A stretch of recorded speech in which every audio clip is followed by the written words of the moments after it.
Okay.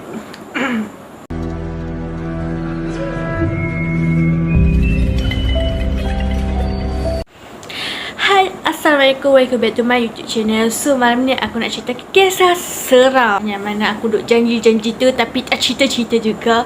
Tak apa, malam ni aku cuba juga ceritakan kisah seram yang mana pernah terjadi di tempat tinggal aku belajar. Okay, so tanpa masa, mari kita mulakan cerita kisah seram ini.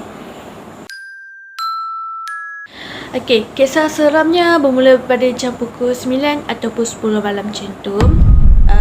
Waktu tu aku nak pergi basuh baju dekat lobi, walaupun dekat saja. Kat mana pun aku akan ajak teman juga. Nama dia Aim, member aku. So aku ajak je lah, Aim, jom teman aku pergi basuh baju sat. Lepas tu dia kata, okay. Waktu tu sebelum kami nak bergerak tu, tiba-tiba member seorang ni, kami panggil nama dia, panggil lah kita orang, weh, pergi mana? Aim pun jawab lah, teman Misha pergi lobi jap. Lepas tu dia pun dia kata nak ikut, aku lapar. So kami kata okey lah, alang-alang tu kan takkan nak pergi lepak kat lobi je, so boleh lah lepak kat kedai makan kat kawasan tu. Okay, lepas tu jalan-jalan keluar pintu, basuh kunci semua. Tak kunci lah pintu tu, keluar pergi lobi basuh baju. Tiba-tiba kami ternampak seorang housemate kami duk dating tempat parking bas kat situ. So kami macam dating kat situ, tak ada tempat lain je. Saya kata macam tu, tak ada tempat lain ke nak dating. Member aku pun cakap lah, lantak pindah kat depan. Kami pun pergilah berjalan, berjalan pergi kedai makan. Okay, kat kawasan tu, tempat kami tinggal tu, kawasan tu dulu je ada kedai makan. Sekarang dah tak ada. Sekarang dekat tempat kedai makan tu jadi tempat supermarket. Sejak PKP terlampau lama, jadi kedai tu tak jadi kedai makan dah. Berbalik cerita kisah seram kita. Selepas aku pergi basuh baju tu, aku tinggal baju sekejap, pergilah jalan-jalan, pergi lepak, minum-minum, sembang-sembang. Sembang-sembang kosong, sekarang sembang pasal assignment. Kalau sembang pasal assignment, stress kami. So kami sembang-sembang kosong kat situ, bla bla bla bla. Lepas tu duk sembang lama-lama, aku pun hampir terlupa. Aku macam buat teringat lah, aku macam teringat, aku lupa lah baju aku kat lobi. Sekejap lagi aku main balik. Aku pergilah patah balik nak keringkan baju. Okay, patah balik, ulang balik lah. Pergi aku tengok dah daripada orang tu, dah tak habis lagi dating. Saya cakap seseorang, saya cakap dalam hati, lah habis lagi ke dating. Lantak lah pergi depan kan. So aku berjalan lah pergi kering baju. Aku malah nak fikir pasal depan lantak hampa lah kan, besar panjang, pandai lah hampa orang. Pun pergi keringkan baju macam biasa. Lepas tu lepas keringkan baju tu, aku tinggal jap, aku patah balik ke kedai makan. Sambung balik sembang kosong kami. Sembang-sembang punya lama, dalam pukul 10.30 kot, ataupun nak dekat pukul 11 untuk sembang-sembang. Lepas tu aku balik, aku pergi ambil baju, aku terus masuk bilik tau. Dia kata, lepas tu member kata, tak apalah, pergilah kan. Tak apa, aku balik lah, pergi jalan seorang-seorang, ambil baju kering aku, dah siap kering dah semua tu. Balik baju, tiba-tiba bila aku nak buka pintu tu, terkunci. Aku macam tak fikir panjang, call lah member-member housemate dekat atas tu. Call lah, rumah kami je macam rumah sewa kedai, macam tu. So kami call lah, aku call, seorang tak angkat, seorang member ni tak angkat. Mungkin tidur aku tak tahulah, aku tak ingat. So aku call, seorang member ni angkat call. Orang kata, aku kan ni tahulah, buka pintu kunci ni. So kawan tu kata, okey. Belakang tu turun, buka pintu.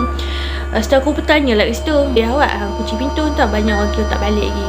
Lepas tu kawan tu kata, sorry, aku sebenarnya nak perkenalkan member yang pergi dating tu, yang dating dekat parking bus tu. So dia kata, tak apalah, aku malah nak mahu orang. Aku macam lantak lah kan, pergi masuk bilik. Aku nak lipat baju. Waktu lipat baju tu, tiba-tiba aku terdengar bunyi suara dia pada jam pukul 12 macam tu lah, silap aku. Tak ingat lah, pukul 11.59 tu, pukul 12 aku tak ingat. Waktu tu dia jerit-jerit, cepat masuk semua kan. Lepas tu aku macam, dah kenapa kan, dengar bunyi tangga yang orang berlari tu, tangga menangis. Dan aku macam fikir, dah kenapa member ni nangis. Lepas tu dia semua masuk, dia yang masuk rumah, dia ni bawa gaya pasrah. Aku macam, aku tertanya lah dah kenapa kan. So aku tanya si dia tu, awak kenapa dia nangis? Aku bangun pergi tengok lah. Waktu tu aku bangun pergi tengok member tu nangis. Lepas tu aku tanya dia, awak dia kenapa dia nangis? Waktu dia kata, hantar tak benda tu ikut dia. So aku macam terkedu di situ. Aku macam serius kan. Sebab dia tu pengetahuan korang dia tu boleh nampak sebenarnya. Sekarang alhamdulillah tak nampak lah. Okay, sekarang ni tu dulu waktu SEM 2 lah waktu tu. Waktu tu kami SEM 2. Lupa nak cerita mula-mula tu. Waktu tu kita orang SEM 2 atau dekat situ. Okay, so berbalik cerita kisah seram ni. So dia kata apa, benda tu ikut belakang dia. So aku macam tak no komen, tak tahu nak kata apa. Member dia bagi dia tenang, kata jangan nangis, jangan lemah semangat lagi. Hal lemah semangat lagi tu benda suka. So itulah kisahnya. Sebaliknya lah kisah jadinya di tempat tinggalku. Tempat tinggalku ni, aku nak cerita lah sebaliknya. Waktu tu dah terjadi banyak hari, 2-3 malam kot terjadi. Sampailah kami terdesak cari rumah sewa dekat kawasan tu juga. Kat mana pun kami terpaksa cari rumah. Waktu malam tu juga kakak-kakak senior yang pernah tinggal situ pun nak jumpa kita orang. Okay, dia cerita macam ni ya. Okay, sebalik kisahnya, tempat tu dah lama orang pernah duduk. Memang orang pernah duduk, pernah kena ganggu kat situ. Okay, kakak tu cerita. So aku pun dengar je dia cerita, kata dia kena ganggu lah. Waktu tu dia main phone dekat dapur seorang-seorang. Lepas tu barang-barang dapur jatuh, pisau, sudu semua dia kacau habis. Lepas tu kawan tu lari pecut masuk bilik. Itulah kisahnya. Tapi seramnya, yang seramnya tempat kami tinggal tu memanglah tempat dia. Bukan rumah tau. Tempat yang parking bas tu, dekat tempat kawasan parking bas tu memang tempat dia. Bodoh juga pergi dating kat parking bas tu. Sedangkan tempat tu memang sunyi tau. Tapi banyak jugalah cerita kisah seram yang terjadinya dekat tempat kami tinggal. Itu sahaja kisah seramnya. Dan pengejarannya, janganlah keluar dating dekat tempat yang sunyi. Itu pengejarannya. Nak keluar mana pun, nak pergi dating ke keluar mana pun, pergilah tempat yang fun-fun, tempat orang ramai. Contohnya dekat mana? Supermarket ke, shopping mall ke, Amal Central ke, mana-mana je. Sampai di sini saja kisah seram pada malam ini.